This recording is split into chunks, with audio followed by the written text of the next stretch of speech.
Hey, what's up, y'all? So, on this video, I'm just gonna make this part one. This is gonna be the backstory to what happened, because there's a lot of people running around here with half truths, and everybody's running around here thinking that I'm crazy and all of this stuff, based on lies, fraudulent text messages that have surfaced out of nowhere, and defamation of my character based on whatever my ex told everybody is what everybody's going off of. So I'm going to break it down. It's going to be 2 videos. And yeah. So the reason why I left that relationship, first of all, let me backtrack. The only reason why I even feel the need to do this is because he's still in my energy. He won't go away. And even though I left, moved, and took my kids, didn't put them on child support, it's still a problem. That's not enough for him. He's still outside my house, stalking, hacking, and doing things that he has no business doing. Trying to insert himself and force himself into my life and my kids' life, and we don't want to have nothing to do with him. So that explains why I'm even doing this video.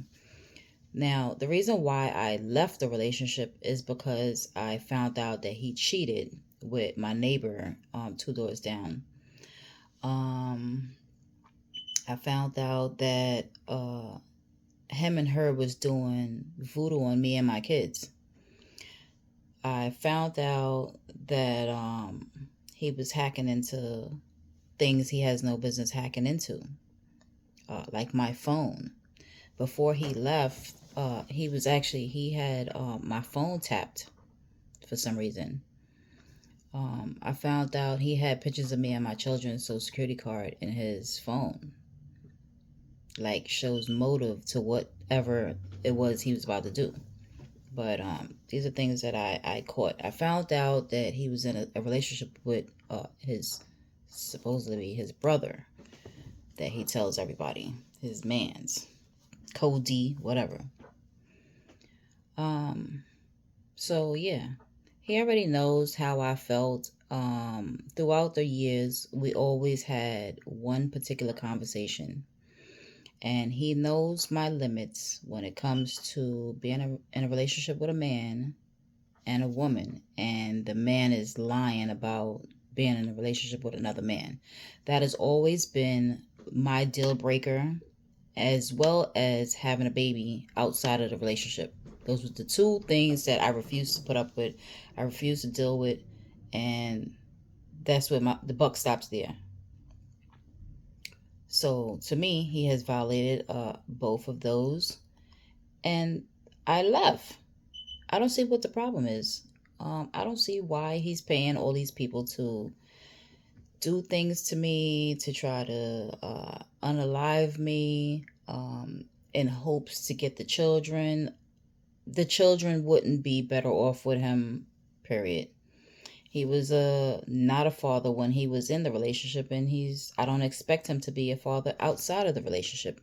Here we are, 2.5, going on 3 years later, and he's been riding past my house for the last 2.5 years. He's been parked outside my house almost every day. Him and the girl Brandy, and he has not once checked on his children, not once. So yeah, he follows us. That's about it. He knows we're alive. He knows exactly what's going on in our life, where we go, what we have going on, only because he's following us. He won't stop. And I think it's time for him to go heal somewhere and realize that this relationship is over. So this is going to be the wake-up call for whoever. I'm just posting my truth out there. That's what this video is about, really. It don't have really nothing to do. I could care less what anybody else's opinion is or how they feel about what I'm about to say. But yeah, so first, the I want to talk about the reasons why I left. Um One, there's been a lot of gaslighting going on in this relationship.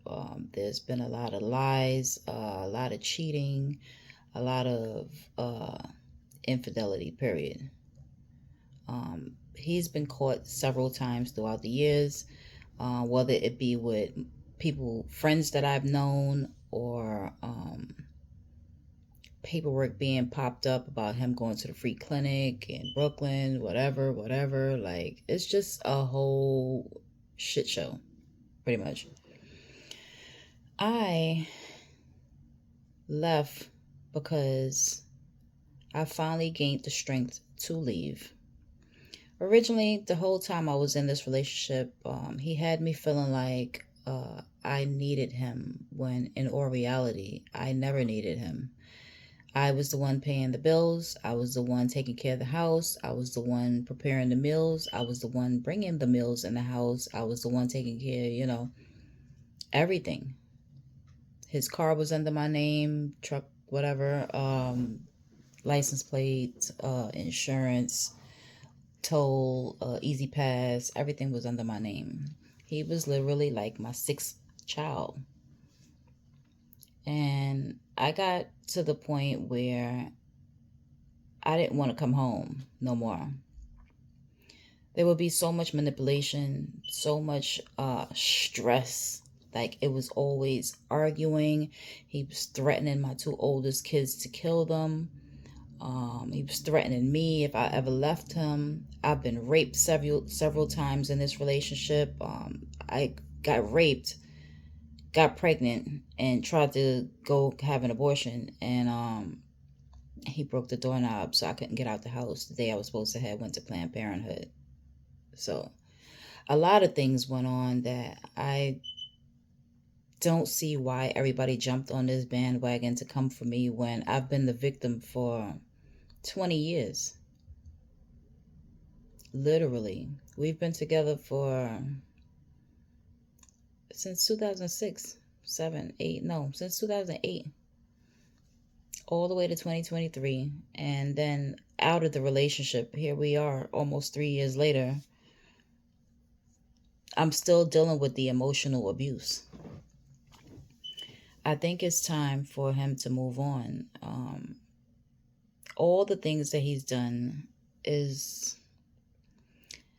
the stealing of the money. He stole like $8,000 from me. He found out that me and the kids was getting ready to leave, and I was gonna use the money to put towards another crib. I went to go see the apartment in North Carolina. I did the paperwork and everything. The apartment was $1,200 for a 4-bedroom, gated community, pool outside, private parking, everything that I needed. And he did witchcraft on the paperwork. Next thing you know, the apartment went from 1,200 to 2,500 in less than like 2 weeks. So I wasn't approved for the apartment. And that was it. So he stole the money and he cheated. He had the girl coming in my house, hacking my Wi-Fi so they can hear my conversations when I'm on the phone, tapping into my cell phones and things like that, doing witchcraft on the ring that he brought me. So I would get into an accident, like a whole bunch of stupid stuff. So yeah, he even stole my daughter's money. My daughter had like $172 from her tooth fairy money.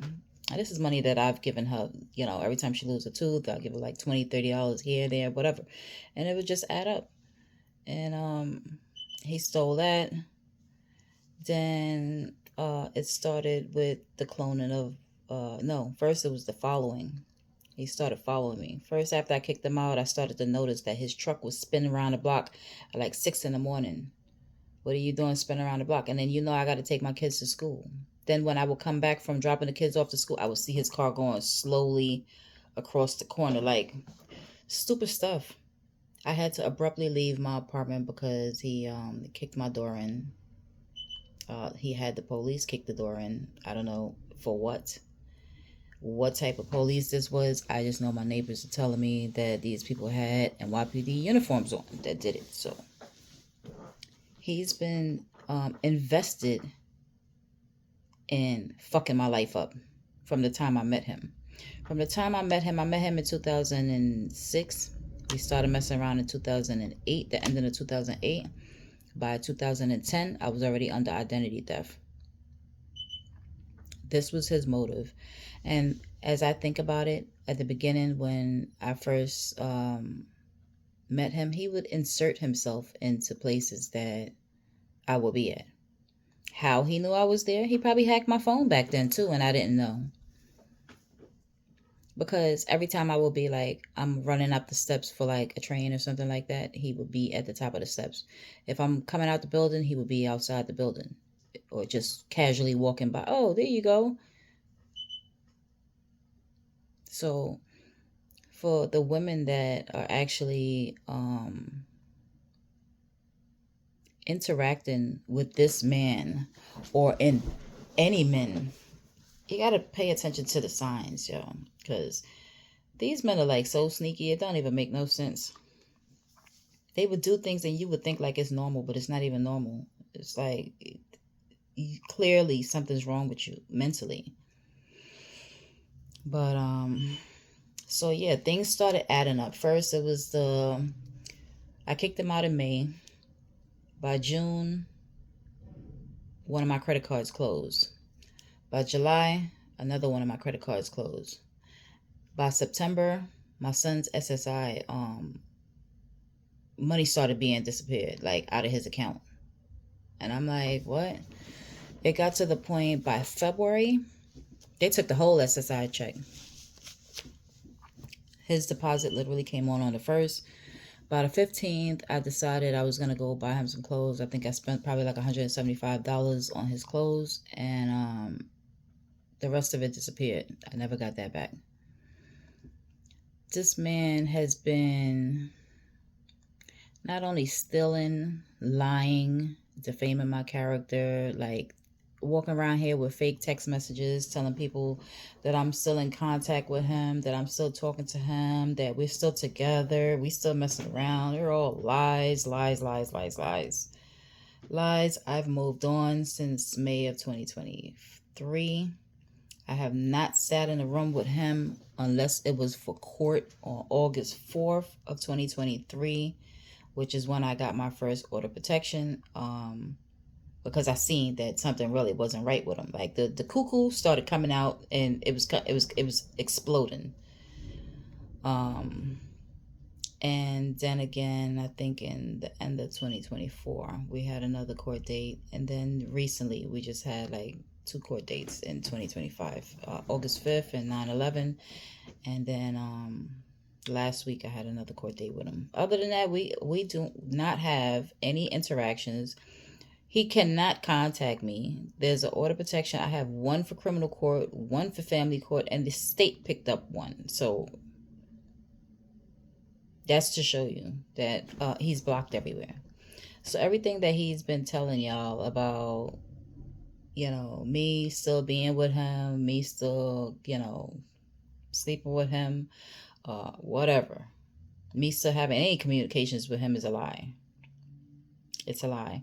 And the fact that a grown-ass man would sit there and make up these things and they're not true just shows the level of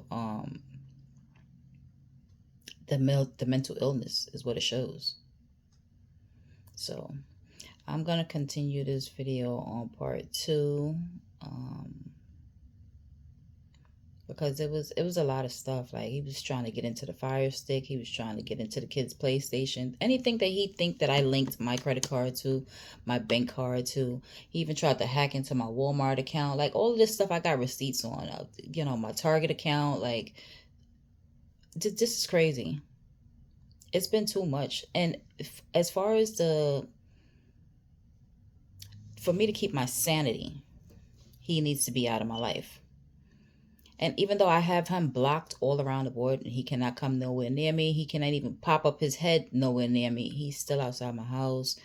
And the police, all they're saying is technically he can sit 2 doors down from your house and watch me for hours, the laws need to be changed when it comes to stalking victims and stalking predators, because this is what this is. This is a predator. You've invested so much time that you're outside my house every day. If you're not there, you have somebody else there watching me. That doesn't make any sense. And in the background, what you're doing is like, it's beyond it's a bit much. It's a bit much. But yeah, I'm gonna stop this video right here, and I'm gonna continue it on part 2. And this is probably gonna be posted on YouTube, and I don't think TikTok is gonna let me post these long videos on there. So my video will be on YouTube on Black Rose 2024. And I'll see y'all on the next one.